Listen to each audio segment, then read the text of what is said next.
Sunday special में आपका स्वागत है। और एक साल आप सारे अपने सिस्टम को नियमतः पालन करके आप देखिए कितनी उन्नति होती है। अगर आप अपनी परेशानियों को दूर करना चाहते हैं तो ये वीडियो अंत तक देखिएगा। हो सकता है ये वीडियो आपके लिए बहुत ही लाभदायक हो। बाबा एक बार फिर से हमारे यूट्यूब चैनल पर आपका स्वागत है। धन्यवाद। आज आप अपने दर्शकों को क्या बताना चाह रहे हैं? आज मैं कई बातें बताना चाह रहा हूं। अभी हम लोग जिस समय बात कर रहे हैं जी, आज ये भाद्रपद माह का कृष्ण पक्ष का अंतिम दिन है, जो कृष्ण पक्ष भाद्रपद अमावस्या के रूप में जाना जाता है। अच्छा, आज अमावस्या है। अमावस्या है तो और कल शनिवार भी है। शनिवार है। और कल से भाद्रपद का शुक्ल पक्ष आरंभ कर जाएगा। अच्छा, अब देखिए ये महीना जो है, भाद्रपद महीना जो है, ये बड़ा ही संघर्ष का महीना है। ये 12 महीना में अब आप इसको आप जान लीजिए कि 12 महीना में भाद्रपद महीना से जो कष्ट या संकट या समस्या, इसका अंत का बीजारोपण हो जाता है। अब देखें, इसमें इस भाद्रपद माह में हमारे 2 देवता का जन्म उत्सव होता है। पहला तो भाद्रपद कृष्ण पक्ष अष्टमी को भगवान कृष्ण का जन्म होता है। पूरे समाज में जो व्याप्त कंस रूपी भ्रष्टाचार जो था, उसके अंत करने के लिए भगवान कृष्ण का जन्म हो जाता है। पहला तो ये बात है। दूसरा, शुक्ल पक्ष चतुर्थी के दिन भगवान गणेश जो सारे विघ्नों का हरण करते हैं, उनका जन्म हो जाता है। अब देखिए कितना महत्वपूर्ण ये माह है। हमारे यहाँ देवताओं की जो अवस्था है, इतना सिस्टमेटिक बनाया गया है। देखिए कृष्ण आते हैं, उसके बाद गणेश आ जाते हैं, और उसके ठीक गणेश के आने के बाद आप देखते हैं कि जो आश्विन पक्ष शुरू होता है, वहां पर पितरों की पूजा शुरू हो जाती है। वो 15 दिन अपने पितरों की आप प्रसन्न करिए। कृष्ण को प्रसन्न कर लिए, गणेश को प्रसन्न कर लिए, अब पितरों को प्रसन्न कर लिए। पितृ के साथ महापितर को। हाँ, ये सारे लोगों को जब आप प्रसन्न कर लेते हैं, तब आपके पास शक्ति का आगमन होता है। आप उसके बाद आश्विन शुक्ल पक्ष में माँ दुर्गा का आगमन हो जाता है। आप ही देख लीजिए। और जैसे ही माँ दुर्गा का आगमन होता है, उसके बाद आप इतने शक्तिशाली हो जाते हैं कि आप सभी तरह के संकट पर विजय प्राप्त करने के योग्य हो जाते हैं। यानी आपका सारा संकट समाप्त हो जाता है। देखिए कितना सिस्टमेटिक है ये, पहले आप देखिए। उसके बाद तब क्या आता है? दीपावली। अब दीपावली में धान लक्ष्मी की पूजा करिए। लक्ष्मी की पहले पूजा नहीं होती है। अब देख रहे हैं ना, पहले हम किसकी आगमन करते हैं? भगवान कृष्ण की। जैसे कृष्ण आए तो गणेश आ जाते हैं। सर्व विघ्न हरण के कारक, हरण करता गणेश का आगमन होता है। उसके बाद सारे पितरों को प्रसन्न कर दिया जाता है कि राम रिद्धि सिद्धि सारे, मतलब कि हमारे ऊपर सबकी आशीर्वाद हो जाए। तब हम जो है माँ शक्ति की उपासना, माँ दुर्गा को बुलाते हैं। और जब माँ दुर्गा का आगमन हो जाता है, चारों तरफ से जब हम सुरक्षित हो जाते हैं, तब माता लक्ष्मी को हम दीपावली में बुलाते हैं। आप देख रहे हैं कितना सिस्टमेटिक है। कह देगा लोग कि हिंदू धर्म में खाली देवीय देवता है और ये सब बात है, और ऐसी बात नहीं है। बहुत सिस्टमेटिक तरीके से हम लोगों के देवताओं का आगमन, स्थापना, पूजन और उनकी आशीर्वाद की प्राप्ति करने की विधा है।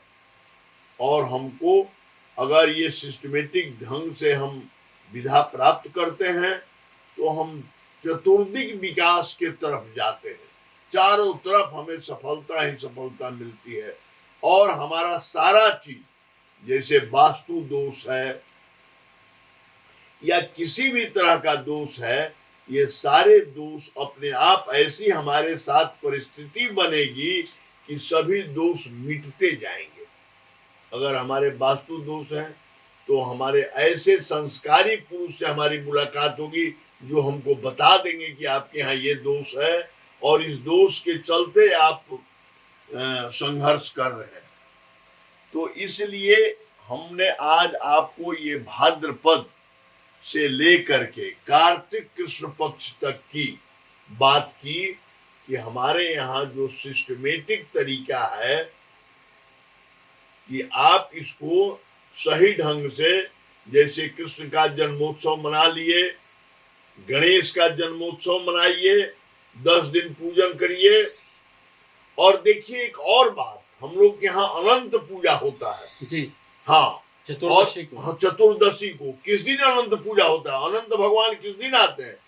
जिस दिन गणेश जी जाते हैं, यानी सारे रास्ता साफ करके गणेश जी का विसर्जन होता है, उसी दिन 10वें दिन अनंत भगवान आते हैं। ठीक है कि नहीं?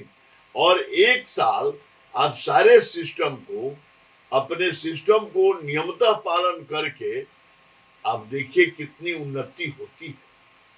क्या सिस्टम, क्या मतलब कैसे पालन किया जाए, इसके बारे में थोड़ा सा प्रकाश डालिए। जैसे मान लीजिए जन्मोत्सव भगवान कृष्ण का हुआ जी। उसका विधिवत खूब भावः मिच्छन्तु देवता, पहले बात समझ लीजिए। देवता जो है वो भाव के इच्छुक है, उनको कोई सारी प्रकृति तो उनके अंदर है। जी जी। देवाधीनम जगत सर्वम ते देवा मंत्राधीनम ते मंत्रा ब्राह्मणाधीनम तस्मात् ब्राह्मण देवता। अब ये सारे देवता भाव के भूखे होते हैं। आप भाव से उनकी पूजा करिए, जन्मोत्सव मनाइए, है कि नहीं? आप अपना जन्मोत्सव मनाते हैं, बेटा का जन्मोत्सव मनाते हैं, पत्नी का बर्थडे मनाते हैं, भगवान का जन्मदिन नहीं मनाते हैं। वो प्रकृति के अखिल ब्रह्मांड के निर्माता, उनका आप जन्मोत्सव मना लीजिए। उसके बाद जितने तरह का विघ्न है उसको दूर करने के लिए तुरंत उसके 10 दिन 12 दिन के बाद आ जाते हैं गणेश जी, उनका आप जन्मोत्सव मनाइए और 10 दिन उनकी पूजा करिए। भगवान कृष्ण का तो 6 दिन ही, छठी को ही उनकी हो जाती है। उनका 6 दिन तक छठी मना करके आपको आप कर लें।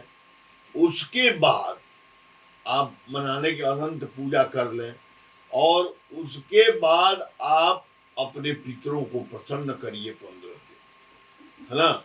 आपके घर के जो श्रेष्ठ व्यक्ति हैं, जो बुजुर्ग व्यक्ति हैं, वो अपने पितरों को प्रसन्न करें।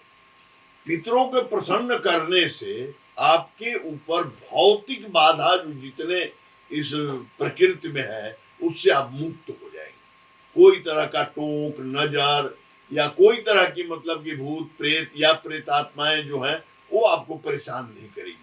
उससे आपके पितृ लोग आपको प्रोटेक्ट करते हैं। ठीक है? उसके बाद आप जो है माँ दुर्गा की कलश के साथ कलश स्थापना करके और उनका पूजन करिए। पाठ कर सकते हैं दुर्गा तो ठीक है, नहीं भी कर सकते हैं तो आप उनका पूजन विधिवत करिए 10 दिन षोडशोपचार विधि से।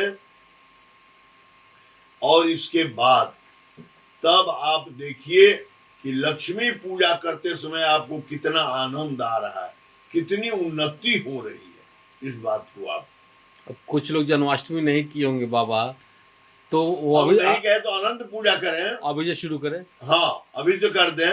अगर कोई व्यक्ति किसी कारणवश, अब बहुत तरह से कारण हो जाता है, कोई अशौच हो गया, कोई तरह की बात, जन्माष्टमी नहीं कर सके, तो अभी गणेश पूजा करें, है ना।